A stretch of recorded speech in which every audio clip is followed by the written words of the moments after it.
Jorge quer iniciar aí, 10 segundos. E começa valendo aí, 10 segundos.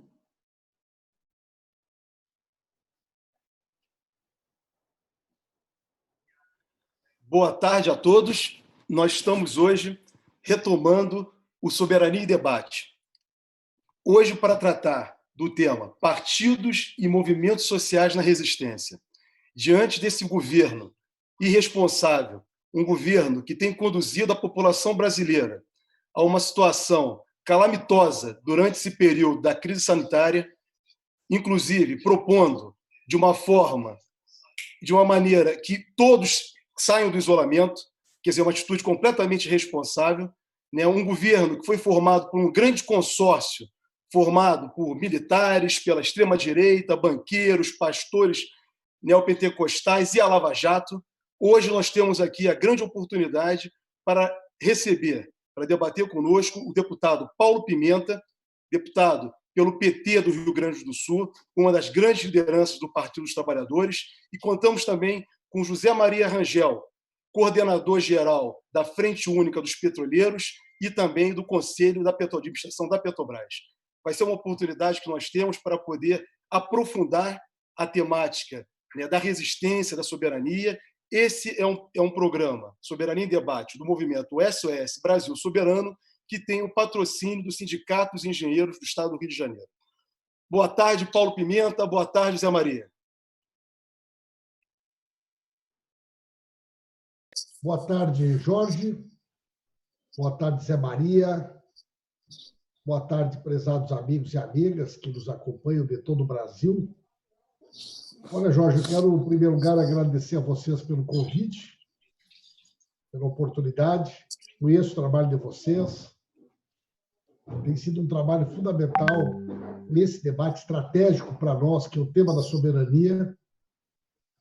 E talvez, em nenhum outro momento, nas últimas décadas, esse tema esteve tão atual, né? Não só a questão da pandemia, mas o pós-pandemia, a compreensão de como nós chegamos até aqui. E eu estou muito satisfeito, muito feliz, principalmente pela presença do Zé Maria, né, que sempre aprendo muito quando ouço ele. Vai ser um prazer poder fazer esse debate aqui com vocês. Zé Maria. Opa! Bom, primeiro eu quero, em nome da Federação Única dos Petroleiros, dos sindicatos filiados, agradecer ao convite para participar desse debate, um debate, como disse o nosso deputado Paulo Pimenta, de suma importância para o país, porque em algum momento essa crise vai passar e a gente tem que entender o que aconteceu, o que está acontecendo e como é que a gente vai encontrar alternativas para sair dessa enroscada que a gente está metido, né? Agradecer a você, Jorge, a mediação, agradecer a Lídia, que faz o contato com a gente, agradecer ao nosso companheiro Felipe, que está aí na técnica, e ao presidente do SENGE, o Olímpio, né? Dizer que, para mim, também é uma honra, né? Não é jogação de confete, participar de um debate com o deputado Paulo Pimenta, com quem nós travamos grandes embates ombro a ombro para tentar impedir esse golpe, para tentar impedir a eleição desse projeto fascista que está aí e que nós adotamos ele como deputado petroleiro, né? Já que nós não temos um deputado petroleiro, Paulo Pimenta sempre faz questão de o colocar. Para nós é um motivo de orgulho, porque é um deputado que nos honra muito com o seu mandato. Então, estamos à disposição para participar do debate aí. Não podemos, Jorge, fazer um movimento que vitimize o Bolsonaro e permita que ele saia desse processo ainda mais fortalecido, né? É aquela história do ditado popular: o que não me mata me fortalece, né? O que não me mata engorda, né? Então, você entrar com pedido de impeachment, você não pode perder. Nós temos que entrar com pedido de impeachment para tirar o Bolsonaro, para tirar o Moro, para construir uma saída política. E aí, respeito quem pensa diferente, mas tem quase 40 pedidos de impeachment. Isso facilitou a vida do Rodrigo Maia, porque se tem 40, não tem nenhum. Só que está nos acompanhando agora. Quem conhece um pedido forte? Quem conhece uma proposta contundente, consistente, com amplo apoio, que a sociedade conheça? Não tem nenhuma. Isso também facilita a vida do Rodrigo Maia. O que nós estamos trabalhando é para construir uma proposta que seja a proposta do impeachment, onde as entidades, principalmente, possam estar na linha de frente, com o apoio dos partidos políticos, com juristas, com personalidades, com artistas, enfim, com a sociedade brasileira. E nós queremos protocolar, Jorge, essa proposta na semana que vem, né? Até amanhã tem uma série de reuniões ocorrendo no Brasil, com entidades do movimento sindical, dos movimentos sociais, dos movimentos populares, de universidades, assim por diante. E mais tardar, no início da semana que vem, nós vamos estar protocolando essa proposta. Agora, tu falou bem, né? Não é só o problema de tirar o Bolsonaro. O Mourão hoje escreveu um artigo no Estadão, Isso. que, do meu ponto de vista, é o artigo mais explícito da defesa do golpe. O Mourão hoje escreveu um artigo que diz o seguinte: nós não conseguimos governar. O país está indo para o caos. As coisas estão um desastre porque o presidente não consegue governar. E não consegue governar por 4 motivos. O Poder Judiciário não deixa, o Congresso Nacional não deixa, a imprensa não deixa e líderes políticos da oposição, com influência dentro e fora do país, não deixam o presidente governar. Nós temos que impedir que esses 4 elementos continuem agindo, porque eles são prejudiciais para o Brasil. O Judiciário, a imprensa, o Congresso e a oposição. Então, o Mourão ele explicitou hoje a agenda do golpe, né? Então, nós temos que produzir na sociedade brasileira uma proposta não só de tirar o Bolsonaro, mas de derrotar esse governo, que é Bolsonaro, que é Guedes, que é Mourão, que é tudo aquilo que eles representam, e aprovar uma PEC que estabeleça um pacto daqui a 90 dias, daqui a 120 dias, nós precisamos de novas eleições para ter um governo legítimo. Até porque, do ponto de vista eleitoral, até hoje não foi julgada, né, a denúncia das fake news e da fraude da eleição que conduziu o Bolsonaro e o Mourão para a condição de que eles se encontram. Eu acho que o movimento cresce, ganha consistência, e a tendência é que cada vez mais vá derretendo esse apoio ao Bolsonaro, né? Nós estávamos falando aqui um pouquinho antes, né? Uma coisa são os números da coronavírus serem estatísticas. Outra coisa é tu saber uma pessoa que está doente, tu conhecer uma pessoa que perdeu a vida, tu saber uma pessoa das relações da tua família, das tuas relações de amizade. Isso muda completamente a percepção das pessoas sobre a doença e sobre a responsabilidade do Bolsonaro na doença. Isso tende a crescer, corroer a base do governo e viabilizar as condições objetivas para a gente poder tirar o Bolsonaro, Jorge. Essa é a minha opinião. Perfeito, Paulo Pimenta. Zé Maria, estamos na pandemia, estamos com essa situação que o Paulo Pimenta colocou, né?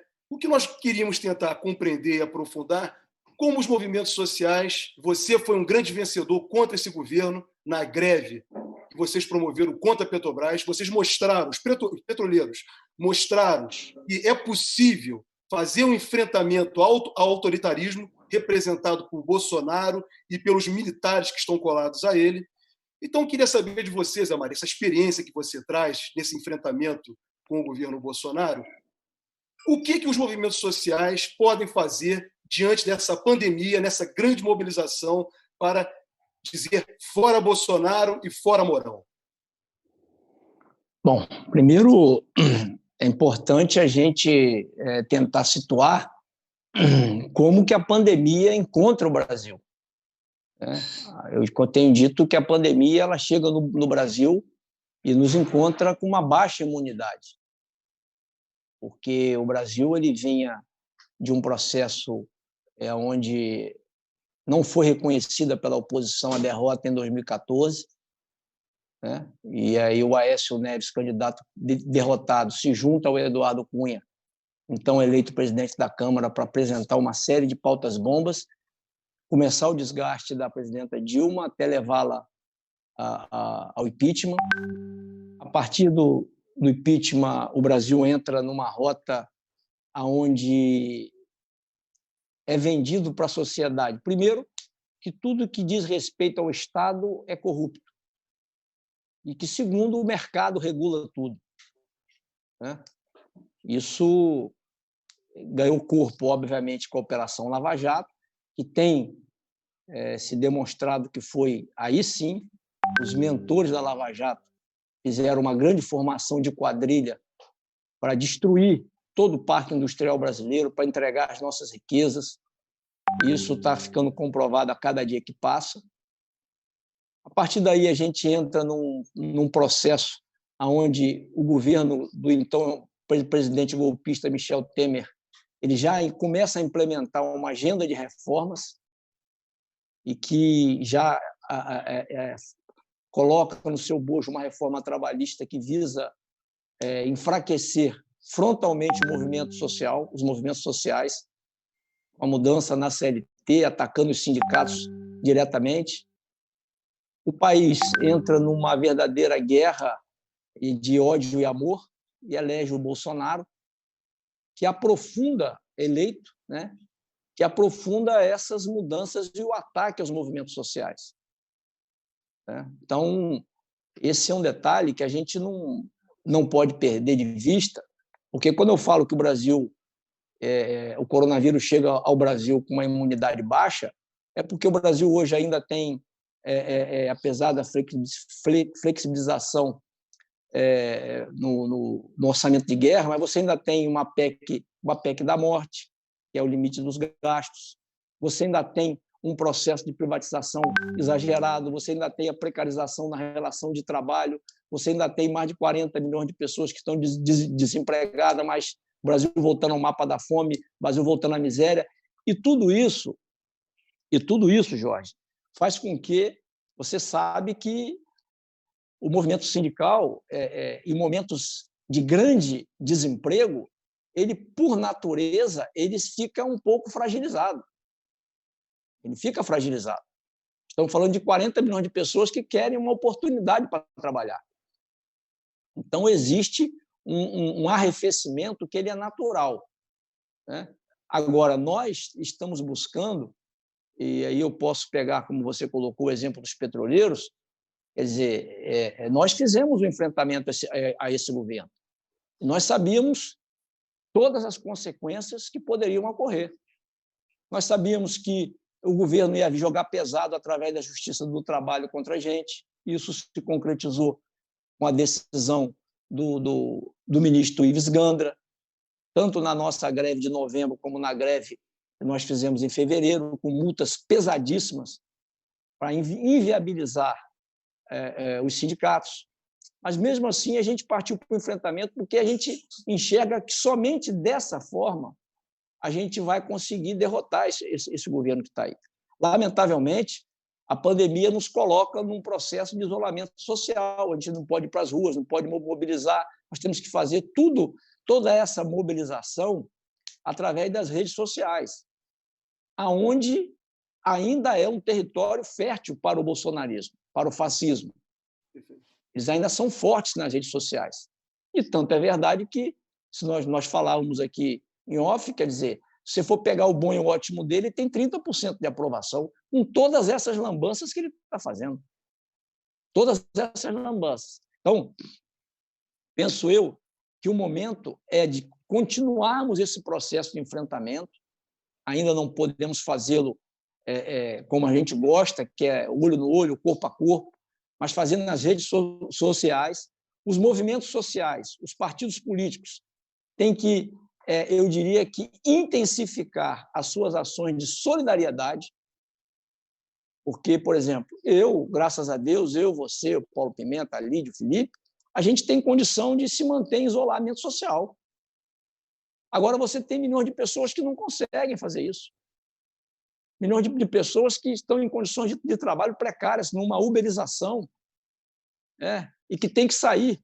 Milhões de pessoas que vê um governo que não tem coordenação. Você veja que o presidente da República fala uma coisa, o ministro da Saúde fala outra, quer dizer, é um negócio de maluco, e que muita gente segue o que ele faz, o que ele fala. Certo? Então, as nossas ações de solidariedade elas têm que se intensificar, e os sindicatos eles têm feito isso. é doação de cesta básica, é doação de botijão de gás, alimentação para aquelas pessoas carentes. Então, nós temos feito isso, que, de uma certa forma, Jorge, é um momento também que nós vamos, eu diria, que voltar a fazer aquilo que a gente esqueceu por algum tempo, que é o diálogo com o povo. O diálogo com o povo ele é fundamental. Então, é a gente demonstrar tudo isso que está acontecendo. Por que não tem emprego? Por que não tem saúde? Por que as pessoas não têm renda? Né? Por que é importante, por exemplo, a gente ter o SUS, que com todas as críticas que possa receber, mas ainda ele que está atuando para poder salvar vidas. E, como a gente falava no início aqui, aquilo que era abstrato agora está se tornando real, porque você passa a conhecer um amigo do seu amigo que morreu, é o seu amigo que está infectado. Então, as pessoas elas tendem eu diria que começar a tomar mais cuidado. Mas mesmo assim, eu avalio que é o momento da gente reforçar as nossas convicções, tanto no campo da solidariedade como no campo também do isolamento social. Zé Maria. Paulo Pimenta, o Zé Maria tocou aqui num ponto que eu acho que entendo que faz parte desse debate, que foi a atuação perversa, maliciosa, antinacional da Operação Lava Jato, conduzida pelo Sérgio Moro. Vocês dois foram dois grandes lutadores nisso, né? Paulo Pimenta no parlamento, Zé Maria pelo movimento social, junto aos petroleiros, com todo o desgaste que foi causado à Petrobras e às empresas, né, que trabalham em torno da Petrobras, o setor naval, uma diversidade de prestadores de serviços, e que a Operação Lava Jato levou a um desemprego total do país. O Sérgio Moro agora, Paulo Pimenta, ele era ministro de Bolsonaro, ele apoiou o Bolsonaro, inclusive o Bolsonaro e o Sérgio Moro, na delação recíproca que fizeram na saída de Sérgio Moro do Ministério da Justiça, os dois se autorrevelaram que estiveram juntos antes das eleições. E depois nós vimos o que aconteceu, né, antes do segundo turno, com aquela divulgação daquela delação, né, uma delação sem nenhum fundamento do Palocci, que teve uma grande influência no segundo turno da campanha eleitoral. Paulo Pimenta, como o Partido dos Trabalhadores, vocês têm visto hoje essa atuação de Sérgio Moro, que, junto com a TV Globo e com os grandes jornais, tentando criar um mito, quer dizer, um mito que não existe, que é um mito contra o povo brasileiro? Olha, Jorge, eu particularmente trato desse assunto há muito tempo, né? Aliás, eu tive um grande parceiro no parlamento para fazer esse combate, que é o deputado Vadir Damus, né? Infelizmente, no primeiro momento, até setores da esquerda custaram para entender a Lava Jato. Tá? Para entender a Lava Jato, tem que entender como é que se dá o processo, né, de reestruturação do capitalismo a nível internacional e a maneira como eles redefiniram o papel da América do Sul, da América Latina. Se nós olharmos, Jorge, para a história, a gente vai ver que os movimentos políticos estratégicos da América do Sul, da América Latina, eles nunca ocorreram em um país. Se nós formos ver lá o período que antecedeu a Segunda Guerra Mundial, quando aqui na Argentina, vários presidentes flertavam, né, com o eixo. Quando eles definiram a estratégia de apoio aos aliados, praticamente foram todos os países governos, né, de populistas, nacionalistas, que criaram empresas nacionais, como a Petrobras, como a Eletrobras, governo Getúlio, né? Perón. Depois nós tivemos as ditaduras militares, elas não ocorreram num país. Elas têm diferenças entre si, uma mais, outra menos, genocida, o Chile, a Argentina, Uruguai, Paraguai, Brasil, mas todas foram ditaduras, né? Com generais, com a participação direta dos Estados Unidos, com a definição do papel estratégico da América do Sul na Guerra Fria. Se nós tirássemos uma foto da América do Sul de 12 anos atrás, né? 2008, a bolha imobiliária dos Estados Unidos. Que foto seria essa? Os Kirchner na Argentina, Lula no Brasil, Lula ou Dilma, Lugo no Paraguai, Mujica no Uruguai, Rafael Correa no Equador, Evo Morales na Bolívia, Chávez ou Maduro na Venezuela, todos os governos, Bachelet no Chile, todos os governos, né, de centro-esquerda, governos nacionalistas, com políticas de inclusão, né, com políticas de distribuição da renda. Depois do processo da bolha inflacionária, começa um processo de redefinição do capital. O dinheiro aplicado nos fundos internacionais, daqui a pouco começou a desaparecer, começou a crescer o interesse por coisas que a sociedade não tem como abrir mão. Comida, água, né? Terra e energia. O petróleo, está aqui o Zé Maria. A Venezuela, a maior reserva do planeta de petróleo. O pré-sal, a maior descoberta de petróleo no mundo no século XXI. Nós e a Venezuela junto com quase 500 bilhões de barris de reserva. Os golpes, hoje em dia, muito mais do que farda, eles vestiram toga. Os processos de lawfare, o processo, né, de politização do Ministério Público, do Poder Judiciário, da maneira perversa como esses processos foram conduzidos. Então, se construiu no Brasil uma aliança. Né? Essa aliança ela teve um papel fundamental da mídia, do parlamento, dos setores empresariais, né? E o Poder Judiciário cumpriu, talvez, né, um papel decisivo. Então, quando a gente diz que o Bolsonaro, Lula diz isso, o Bolsonaro é filho da Globo, né, com o Moro. Eu não sei quem é o pai e quem é a mãe, mas o Bolsonaro é filho dessa cruz aí. Da mídia com a Lava Jato, da Globo com o Moro, porque as condições políticas foram criadas. E esse processo, ele é um processo que afetou de maneira, né, exponencial a nossa soberania. Quer dizer, a grande questão dos Estados Unidos era essa. Era enxergar o BRICS, a Unasul, né, os novos protagonistas dessa geopolítica internacional. De uma hora para outra, realinhou tudo. Macri na Argentina. Eles queriam a Aécio, aqui não deu, foquei lá no Temer. Derrubaram no Paraguai. Tomaram o poder à força na Bolívia. Tomaram o Equador. Só não tomaram na Venezuela porque não conseguiram. Então, a Lava Jato ela teve um papel estratégico para a instabilidade política do país e para o realinhamento. O que esses caras fizeram aqui no Brasil foi criminoso. Muitas empresas importantes do mundo passaram por denúncias e foram investigadas. A Volkswagen foi investigada na Alemanha. Isso não afetou em nada a empresa. A pessoa física das pessoas envolvidas foi investigada e foram punidos. A Samsung, na Coreia. Agora, destruir empresas. Nós tínhamos no Brasil algumas empresas. Vejam vocês, gente, independente de qualquer coisa. A Petrobras, uma empresa internacional. A JBS era a maior empresa de proteína animal do mundo.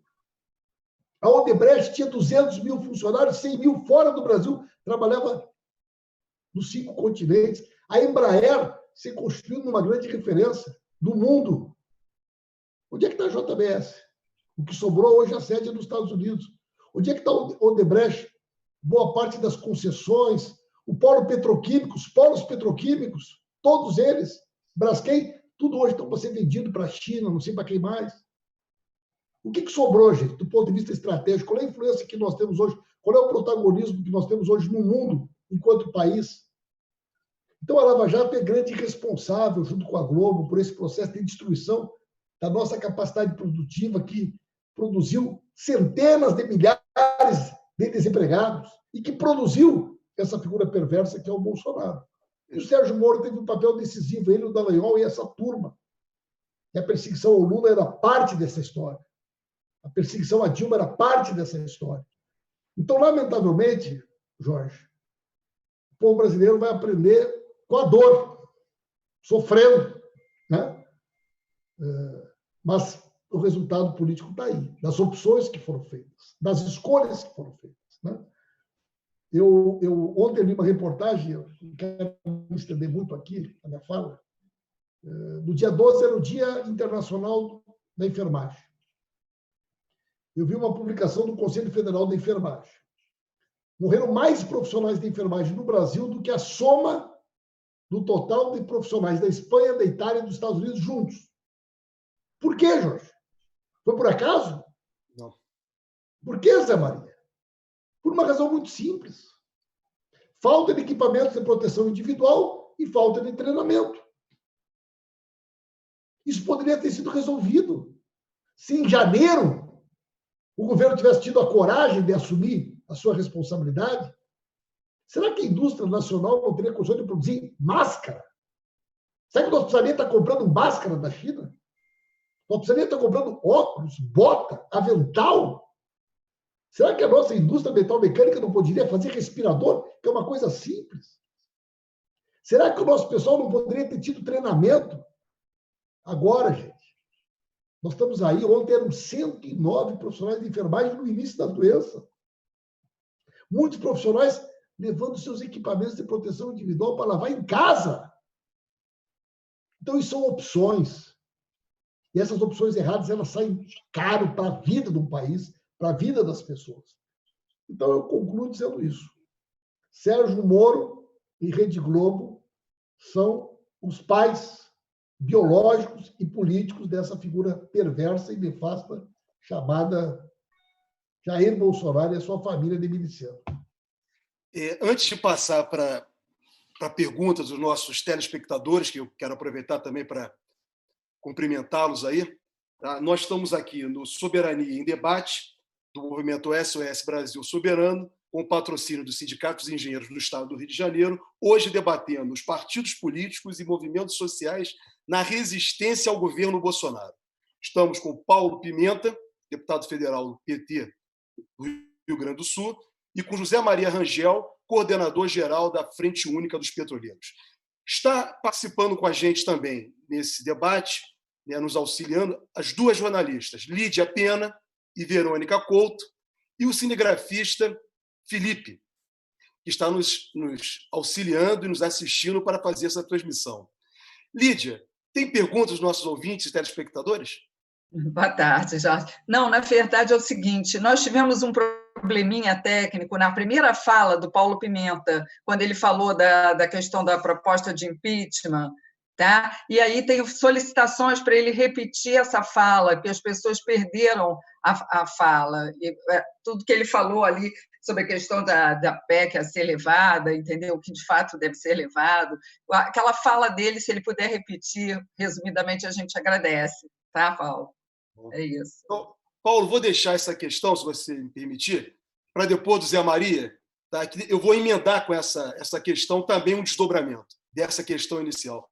Zé Maria, nós estamos, né, como o Paulo Pimenta colocou, diante de um governo, né, totalmente autoritário, com características fascistas, né, um governo que a Lava Jato proporcionou chegar ao poder junto com os grandes meios de comunicação, junto com banqueiros, com pastores neopentecostais, empresários brasileiros antipatriotas. E o que nós estamos vendo? Nós vimos, na verdade, um esgarçamento da soberania popular, exatamente com tudo que aconteceu no processo eleitoral de 2018, e estamos vendo também, em razão da Lava Jato, né, basicamente da Lava Jato, e que o Bolsonaro leva adiante, né, um enfraquecimento brutal da soberania do país. O povo brasileiro está mais pobre, o povo brasileiro está sem menos direitos, o povo brasileiro está sendo maltratado. Basta vermos essa indenização que está sendo paga pelo governo de meros R$600 e que o governo sequer, na verdade, tem que ser dito, a proposta do governo era R$200, foi a Câmara dos Deputados, a partir da proposta do Partido dos Trabalhadores, que conseguiu elevar para R$600, podendo a família receber até R$1.200, porque o governo não queria isso. O governo queria R$200 e o governo sequer efetivou. Então, eu estou fazendo essa colocação para voltar na Lava Jato, Zé, e nós tentarmos aí, eu queria saber com você, por parte dos movimentos sociais, toda a perversidade que a Lava Jato causou aos trabalhadores. Como que os movimentos sociais estão vendo isso e como estão se articulando, Zé Maria? Bom, primeiro, quando a gente fala em soberania, né, a gente tem que sempre lembrar que o atual presidente da República ele bateu continência para a bandeira norte-americana. E agora estava com a bandeira dos Estados Unidos, Zé Maria, e com a bandeira de Israel, de um próprio público. Nada contra o Estado de Israel, nada também contra os americanos, mas é inconcebível que um brasileiro, um presidente brasileiro, utilize um espaço público, um prédio público, um próprio público, para exibir a bandeira dos Estados Unidos e a bandeira de Israel. Quer dizer, ali é um lugar do Brasil, é um território brasileiro, não um território estrangeiro. Tanto Israel como os Estados Unidos têm as suas embaixadas para estiarem as suas bandeiras no território nacional. Não é dentro do Palácio do Planalto que deve ser feito isso, Maria. Desculpa, mas eu tinha que fazer essa intervenção, porque eu estou por aqui com essa situação do Bolsonaro, com esse desgaste que ele tem feito ao Brasil no exterior. Inclusive, o próprio Estado de Israel se sentiu numa situação muito desgastante diante do constrangimento criado pelo Bolsonaro. Por favor, Zé Maria, me desculpe, mas pode continuar. Não, perdão. Tranquilo, é porque é isso mesmo, se demonstra a subserviência, né, dos atuais governantes do nosso país aos Estados Unidos. A Lava Jato ela trouxe para a gente, eu diria que perdas que são muito provavelmente irreparáveis, né? Eu conversava há poucos dias atrás com o Gabriele, que foi o presidente mais longevo da história da Petrobras e que foi presidente da nossa empresa num dos melhores momentos da companhia, o presidente que fez processo de capitalização, o presidente que estava lá na época da descoberta do pré-sal. E eu me lembrei que ele disse assim, Gabriele, você lembra a conversa que nós tivemos em 2018? O Gabriele era um dos coordenadores da campanha do Haddad, né? E eu, à época, então candidato a deputado federal aqui no Rio de Janeiro, eu perguntei ao Gabriele, a gente ganhando as eleições, todo empolgado, né? A gente ganhando as eleições, a gente consegue fazer com que a Petrobras volte a ser a nossa Petrobras? E o Gabriele sempre foi uma pessoa muito sensata. Ele falou assim, Zé Maria, é difícil.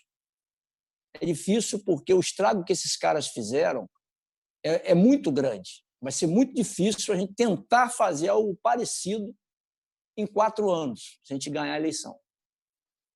E eu voltei a perguntar a ele esses dias, quando participei de um debate com ele, e ele falou assim, olha, hoje é praticamente impossível.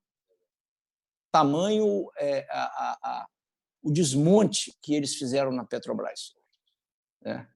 Veja vocês que a Petrobras ela já deixou de ser uma empresa de petróleo integrada.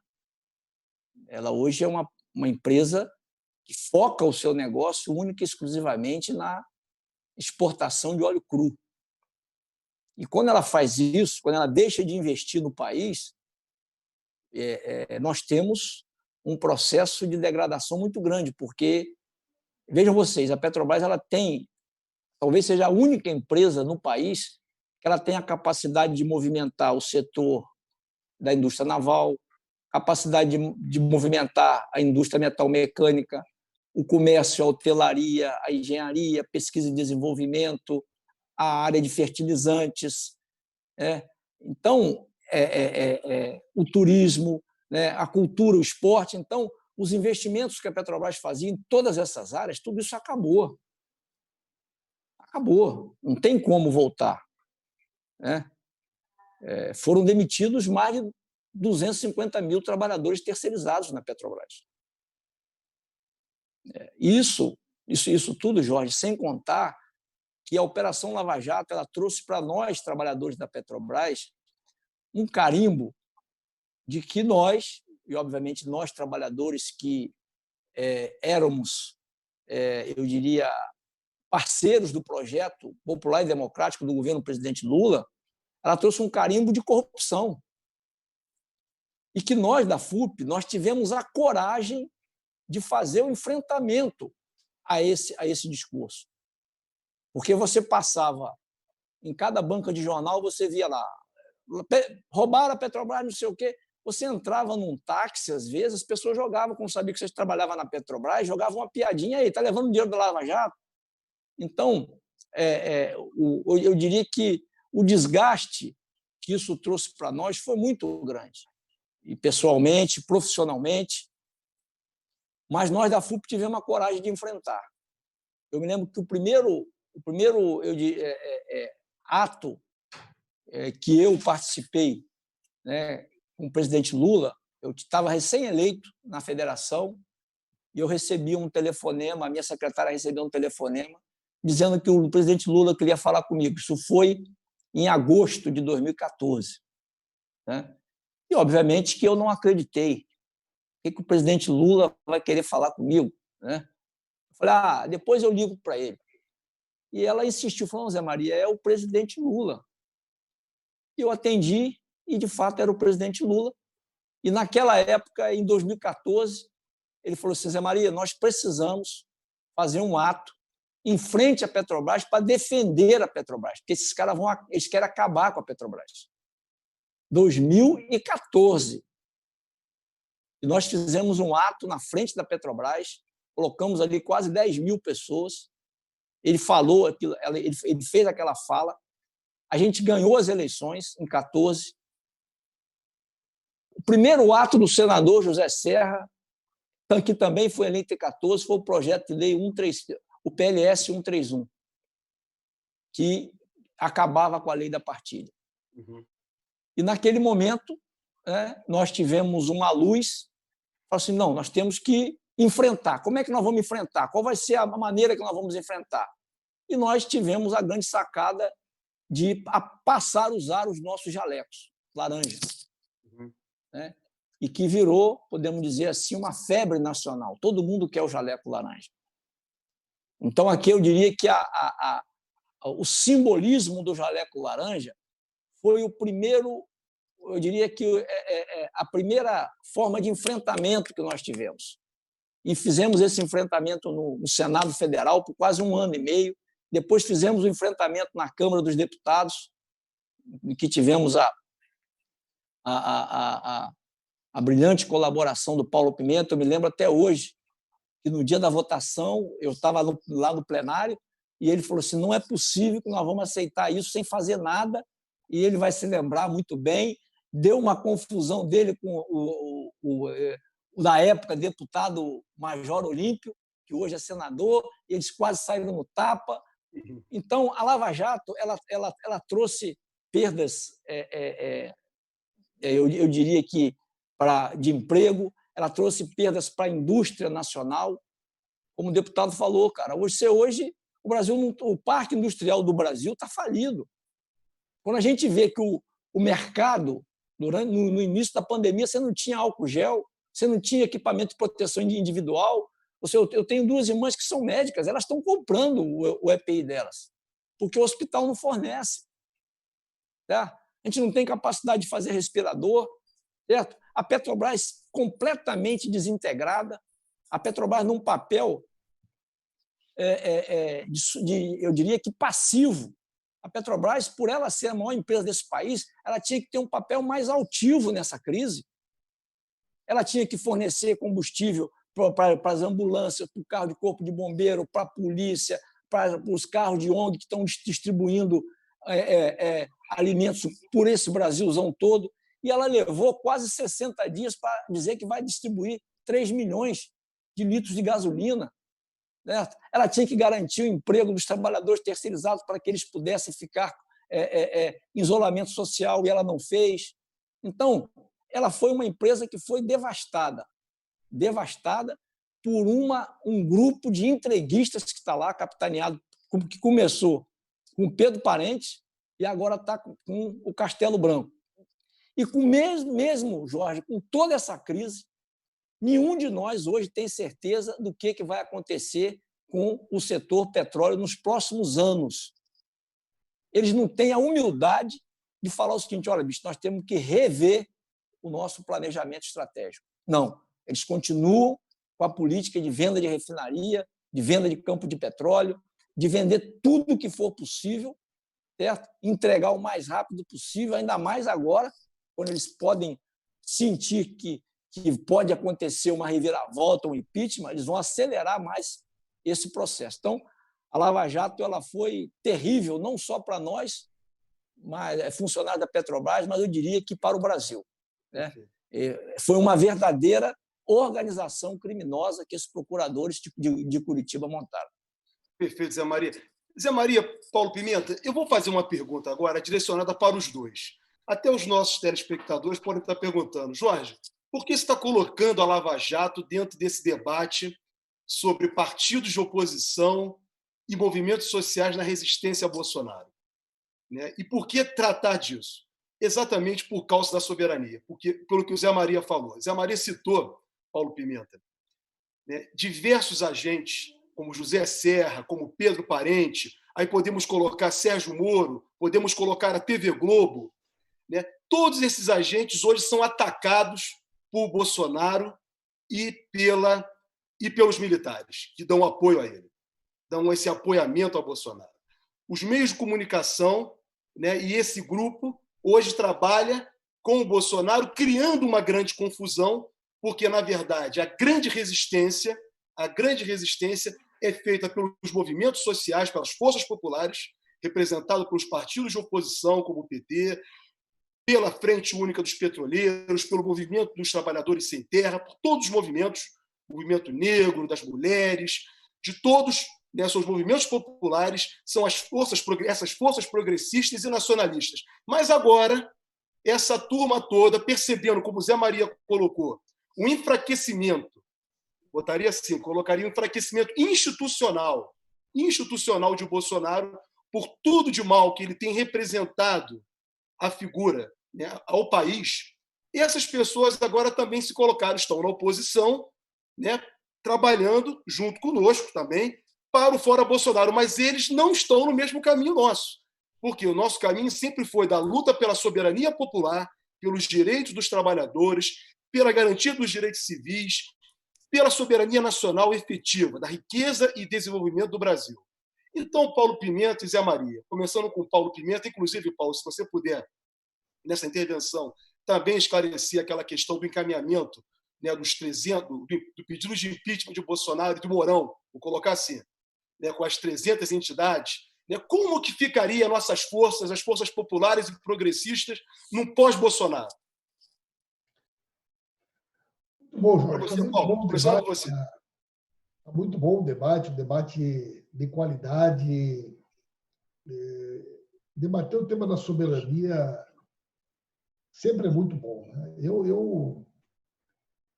Quando eu ia conversar com o presidente Lula, quando o presidente Lula estava lá em Curitiba, e eu tive 6 vezes com o presidente Lula quando ele estava lá em Curitiba. 6 vezes ele me chamou lá, né?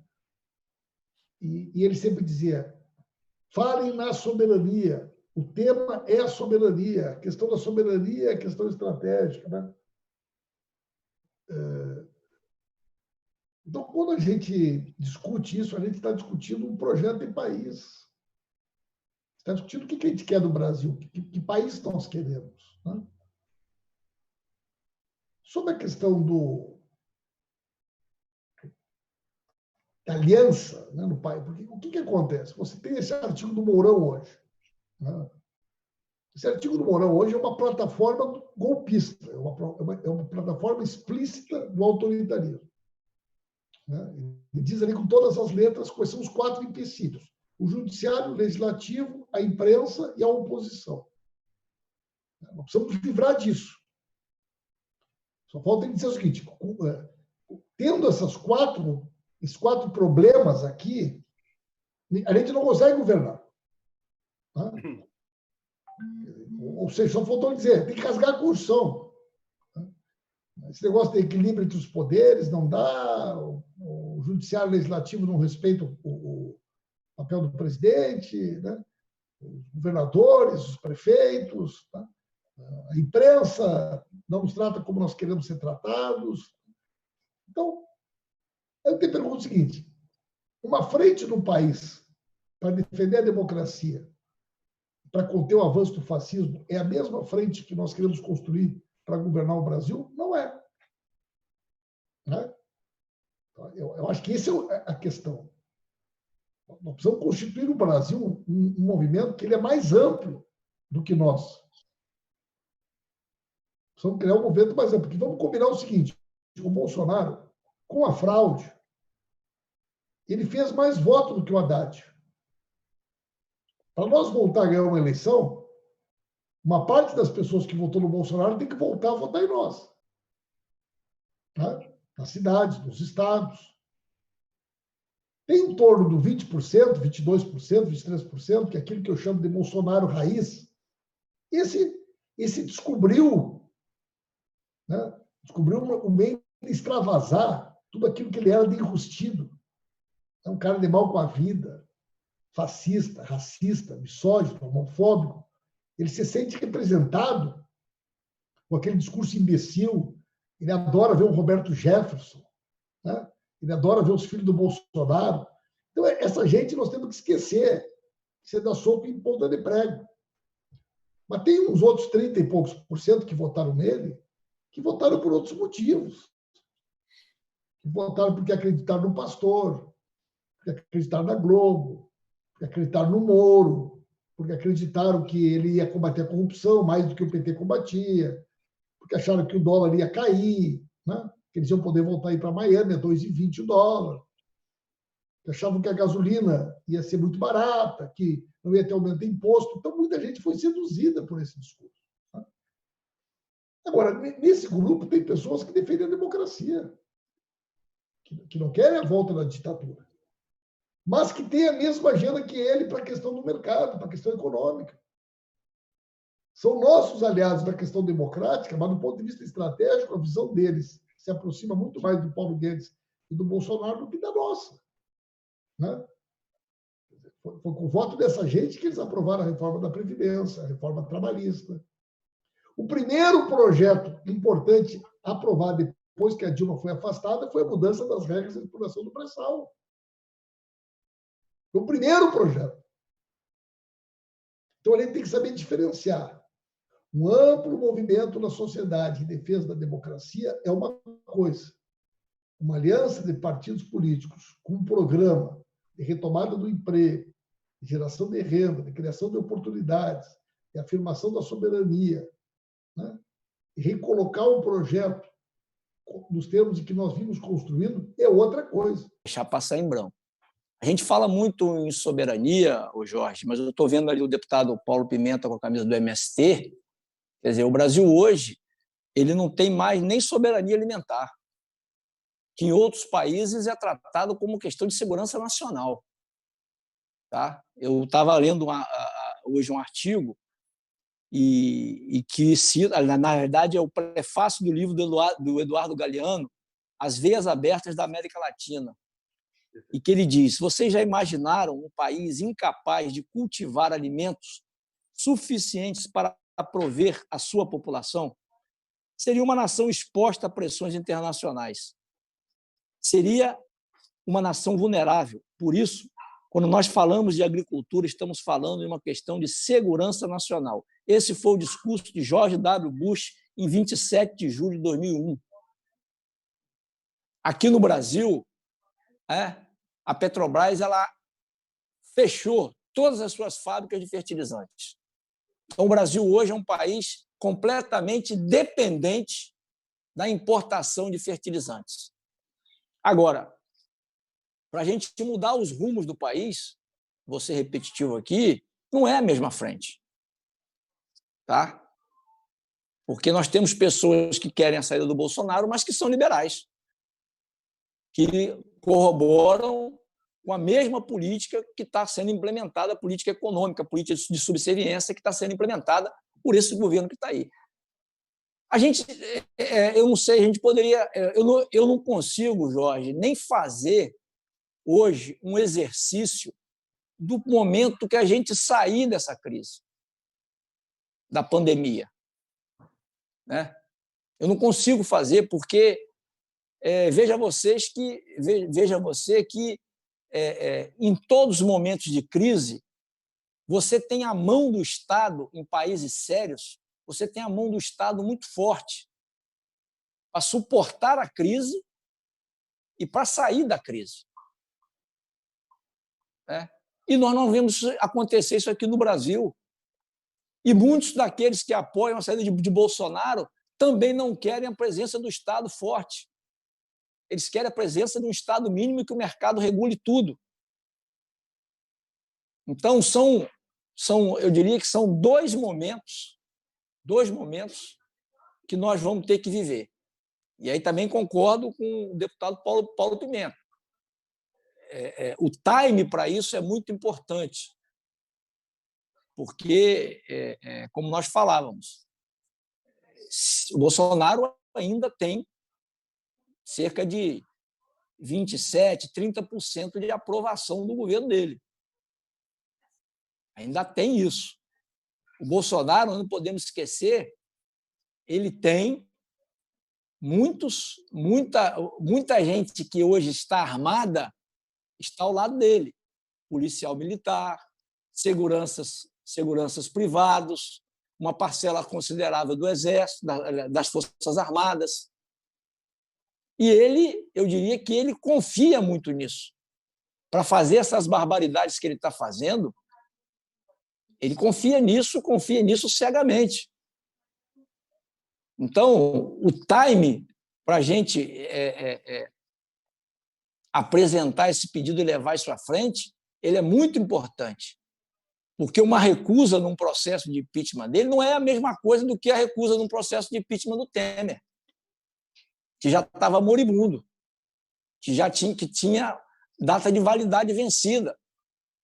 É um outro processo. Se a gente não consegue aprovar, ele se fortalece e, obviamente, não existe espaço vazio. Se ele se fortalece, a gente se enfraquece. Então, nós temos que ter bastante cuidado, mas continuar com a palavra de ordem, o fora Bolsonaro. Continuar desgastando ele naquilo que hoje nos é possível, que é através das redes sociais. Perfeito, Zé Maria. Fora Bolsonaro e também fora Mourão. Quero aproveitar a oportunidade para agradecer os nossos telespectadores e ouvintes que estão assistindo o nosso debate, a participação. Na próxima quinta-feira nós teremos um outro debate, vamos estar anunciando depois.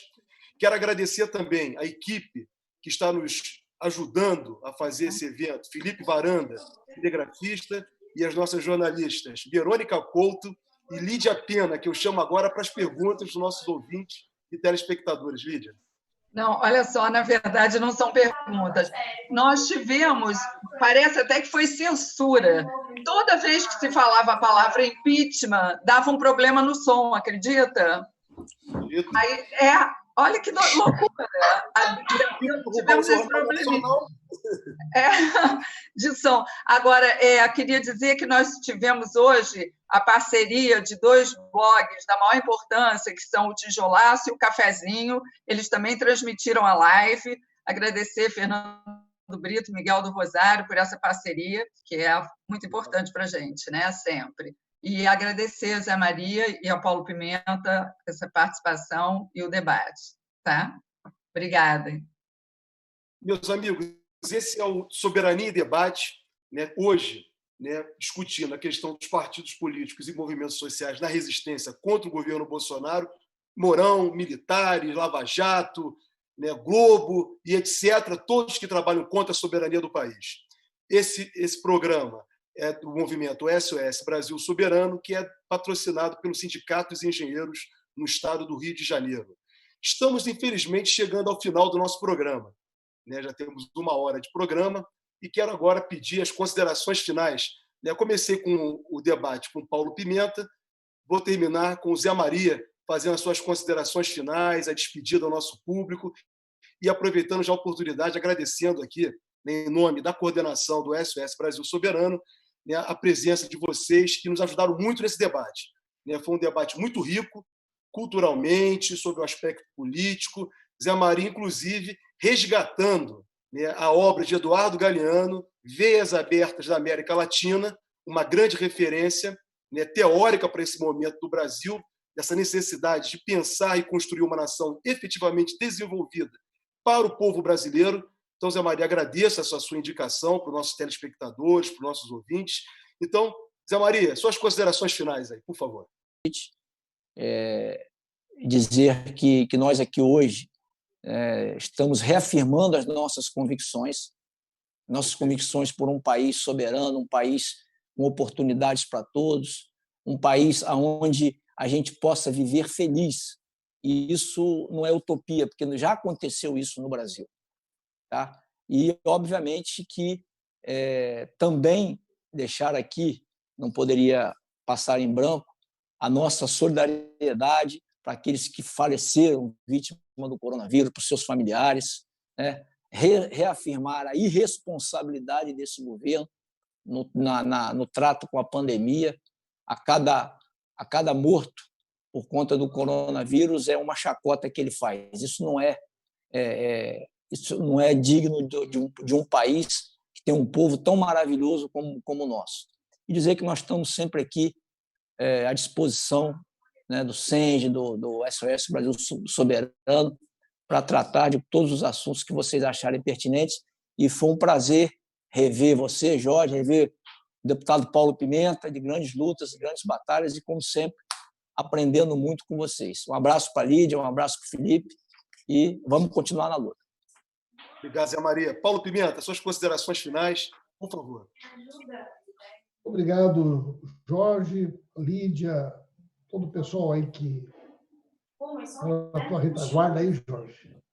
Agradeço muito a vocês pelo convite, agradeço aí a parceria do Zé Maria. E esse período que a gente está agora, né, de um jeito de estar perto, mesmo distante. Né? E também é um momento importante de formação política, de informação e de formação. Né? Então, debates com essa pauta, debates com esse enfoque, eles também são muito importantes para que o nosso pessoal possa ter as informações necessárias para poder fazer uma análise mais crítica, uma reflexão mais criteriosa sobre tudo aquilo que a gente está vivendo. Né? Então, eu agradeço muito a vocês. Aquilo que eu puder ajudar, eu estou à disposição. Vou continuar sempre acompanhando o trabalho de vocês. Foi uma excelente oportunidade. Grande abraço, Jorge, Zé. Muito obrigado por tudo e até a próxima. Obrigado, Paulo Pimenta. Obrigado.